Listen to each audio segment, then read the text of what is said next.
Hey, what's up everybody and welcome. Today I'm working from home again due to the coronavirus and thought I'd get the creative juices flowing. Going to show you how to recreate the Will.i.am Willpower album cover logo in Sketch. So let's go ahead and get started. I'm going to go ahead and move this over. So I grabbed this from a Google search, just downloaded a good copy of it. I'm going to hit R for rectangle to get started, and I'm going to draw out this background here. And if I click on this, in the upper right, looks like it's 585 by 585. So I'll click my box, and I will just manually enter that in. We got 585 by 585. I'll change the color, so I'll come over here to fills, get my eyedropper so I can get it exactly right. And let's start on the logo here. And just to make it a little bit easier, I'm going to drop in some smart guides over here on the left hand side. One on the top there, one on the bottom. Alright, I'm going to hit O for oval so I can draw one out. I'll hold down Alt-Shift on my keyboard, click and drag out an oval, get it roughly the size I want. Let's get it touching the top and bottom of those smart guides there. Let's get it centered. So if I just move it around, I can get it centered right there. That's good. I'm going to change the color to white over here in the fills. So click that, then click and drag up to white. Alright, with that guy selected, I'm going to hit Command D on my keyboard to duplicate this oval. Then over here in the Layers panel, you'll see this is our original oval here. And the copy is the one we just made. I'm going to make sure that copy is selected. I'm going to hold down Alt-Shift again while I resize it. And actually, before I do that, let's change the color of this guy to something a little bit darker. You'll see why in a second.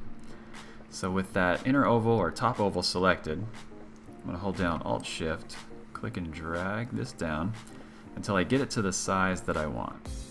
And I made it a different color because if I had made it white, it would be a little bit tougher to see that difference between the two. So I'm going to hold down Shift, and now I'm going to select both of these guys. And what I want to do is create a cutaway. Okay, I'm going to hit Subtract. Now it's gone. So I've removed that middle piece, and all I have now is the ring. So now one of the things about Sketch you'll find is that there's multiple ways to do things. And for this inner oval, I'm going to do it a different way than I tried it earlier. Let's go ahead to our combined shape here in the Layers panel. I'm going to drop that down, and I'm going to select the oval copy. I'm going to hit Command D. I'm going to click and drag that up and out of that shape. So now it's independent. And I'm going to hold down Alt-Shift and resize this until I get the spacing that I want. And just to help out, I think I'll drop some smart guides just where I think things are. Let's get this out of here for a second. Maybe about there, and one probably about there. So rough estimate on where it should be. That looks good. Get rid of these smart guides. Okay, so I think I want it just a little bit more in, so I'm going to hold down Alt-Shift. That'll let me resize right from the center. And I want to make sure the spacing in that ring here is correct. Let's make sure this is still centered, and that's good. All right, perfect. So now with that guy selected, we're going to do what we did earlier. I'm going to hit Command D to duplicate this oval again. I'm going to change the color. Let's do something darker again. Hold down Alt-Shift. We're going to try and get that same kind of spacing that they have here. Maybe something like that. And then once again, I'm going to hold down Shift. I'm going to get both of these shapes selected. Hit Subtract. And now let's make our custom shape. So I'm going to start by doing the cutaway on the top here. So I'll hit R for rectangle, and I'm just going to kind of eyeball it. Doesn't have to be perfect. So I'll draw out a square here, and then I'll get it centered. So something like that, and we can always come back and change it later if we need to. So with that square selected, I'm going to hold down Shift, select my ring here, hit Subtract up here on the toolbar, get that cutaway, and then now for this bottom piece.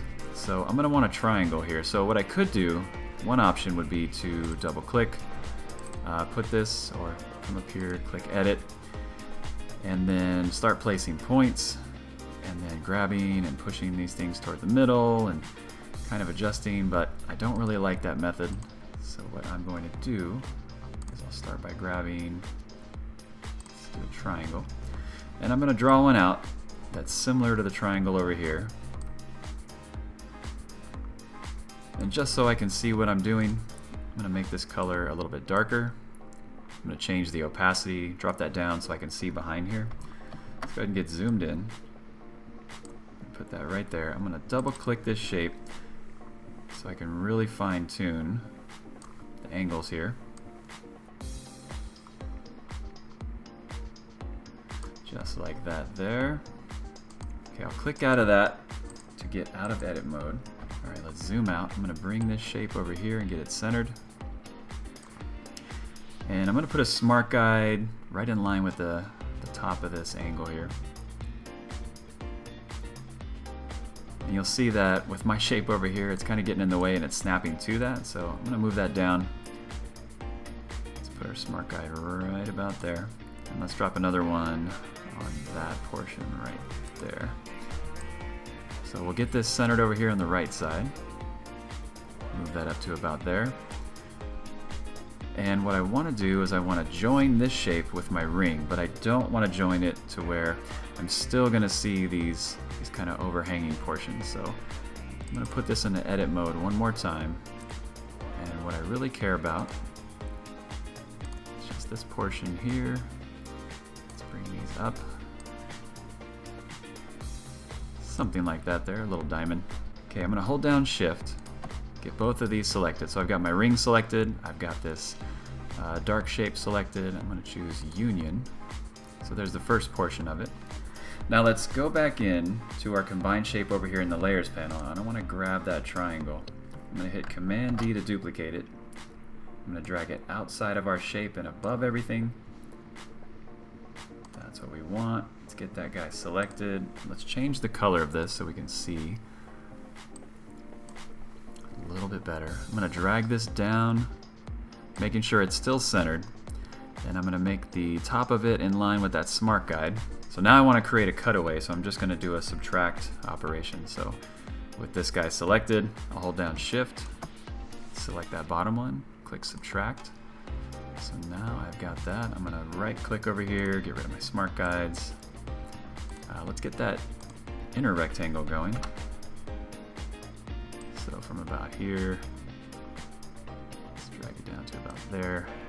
Make sure this guy is centered. And I think I want it just 1 pixel more. Something like that. If you want it exact, you can use smart guides again over here. Put one there. Drop one right about there. Looks like this needs to come up just a little bit. Let's go ahead and get rid of those guys. Let's change the color of this to white as well. And there you go. Now for a little bit of added flair, let's see, we could create this guy here. So I don't have all the fonts for this, but let's go ahead and create the red here. And I've got kind of a digital font that I can use. Let's go ahead and hit T for text. Let's see, I think it was a digital. Or was it not digital? Let's see, let's go jump over to Chrome real quick, and I downloaded Squared from defont.com. So you can go grab that as well. Squared. Let's go ahead and type it out here. I'm going to say pound, hashtag Will Power. Let's get rid of this guy. Let's make this white. Let's drop the size down a little bit. So now, not exact, but you could play around. This kind of looks like a regular square type font that he just went in and took out a few pieces here and there, so you could do that and kind of run with it. And then for the parental advisory, let's come back over here. Images. Here we go. Let's grab this guy right here. Looks like it's probably going to be a little big. Really huge. So what do we do? Let's go ahead and hit scale. Let's try 10%. Let's try 8%. Not exact. Let's try 5%. It's a little closer. I'm going to go with 6. Let's drop that up here. let's make sure our spacing is right. So I've got 10 pixels of space on the right. I'm gonna hit the up arrow on my keyboard to make that even on the top. There we go. Just the basics. Hope you guys got some good stuff out of that. That's it for now. Thanks for watching. See ya in the next video.